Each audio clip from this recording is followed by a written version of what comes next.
But I do want to right now turn to some breaking news out of Ukraine as Russia continues its onslaught in the east and the south of that country. Many Ukrainians are returning to Kyiv, and many government services are starting up as well. In that vein, Ukraine has actually today announced that it will begin prosecuting Russian soldiers it accuses of committing war crimes. In fact, there are trials that are expected to start any day now. We had a chance to speak with the Prosecutor General of Ukraine. Her name is Irina Venediktova. I asked her about how all of this is going to work and when exactly it's going to start. We started to prosecute in courts 3 militaries. 2 of them we prosecute in bombing civilian objects and civilian houses, civilian infrastructure, and 1 in murdering a civilian unarmed man. It was a 62-year-old man who just was carrying his bicycle, and this sergeant shot at him. And how do you select? I know I've heard you say that your anticipation or expectation is that Russia has already committed nearly 10,000 war crimes over the course of the war. How do you select which ones you begin to prosecute at this juncture? Actually, today is 77th day of war, and in some our regions, our prosecutors still working in the bomb shelters and do their job with risks of their lives. Today we have more than 10,700 cases. Tomorrow it will be extra 100 or 200. Actually now it's only cases about war crimes and 5,000 cases which are connected to war crimes. We understand that this huge number of cases it's a period for long distance to investigate. Of course, we prioritize our possibilities and our criminal procedures. Now we have 40 identified militaries, Russian militaries, whom we started to prosecute in different types of war crimes.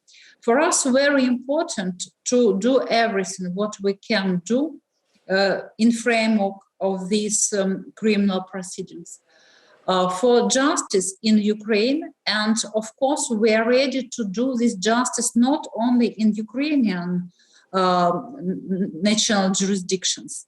17 other states started their own criminal proceedings. And we have a joint investigation team with Poland and Lithuania on the platform of Eurojust, and International Criminal Court joined to this joint investigation team. It was first time of history of International Criminal Court. I want to say that I am open to work with my international colleagues, and I open to prosecute war criminals not only in Ukrainian courts and not only Ukrainian jurisdictions. It means that we are all on the ground and we are all do our common job to take to responsibility that people who are really responsible of all these very brutal war crimes and in the crime of aggression. Now we have more than 600 suspects in our anchor case about crime of aggression in Ukraine.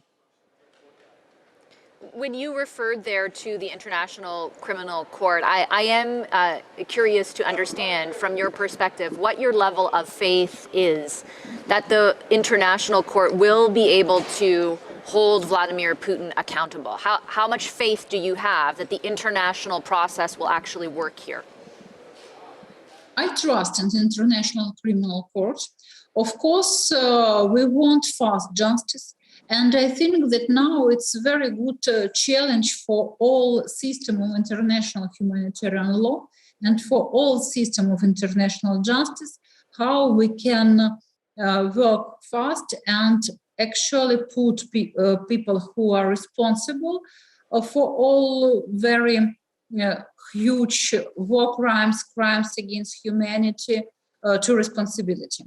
The investigation of international criminal courts, prosecutor of international criminal court is absolutely independent, and he has his own strategy how he wants to do it.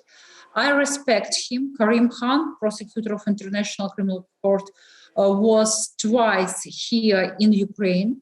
His team worked in Ukraine, and now they come back.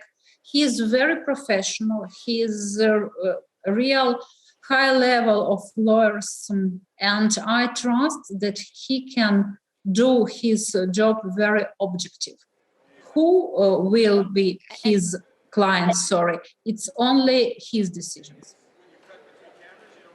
Okay, and just circling back to your own prosecutions pursued within Ukraine, for example, the ones that are being pursued right now, if they are convicted of being war criminals or of the war crimes that they have been alleged to or being accused of committing, what kind of penalties would they face? For our audience watching, like, what does accountability or justice look like more specifically?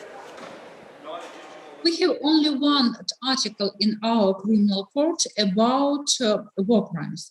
If we speak about first part of this article, we have punishment till 7 years in prison.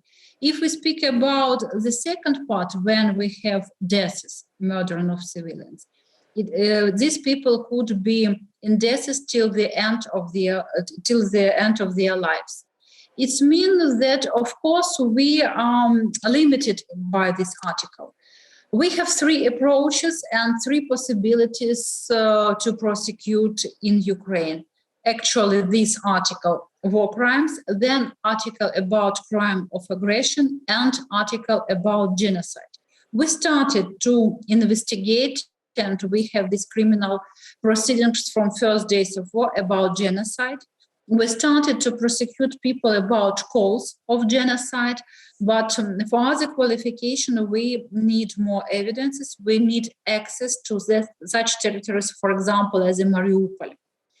We don't have in Ukraine article crimes against humanity. That's why I actually believe that this category of crimes will be investigated by ICC. Okay, thank you very much, Prosecutor General. I very much appreciate you making the time. Thank you very much. And thank you very much for your sincere support. We feel it and we know about it. Thank you for your citizens and your government. Hi, I'm Vashi Capellos, host of Power in Politics. See more of our show by subscribing to the CBC News channel or click the link for another video.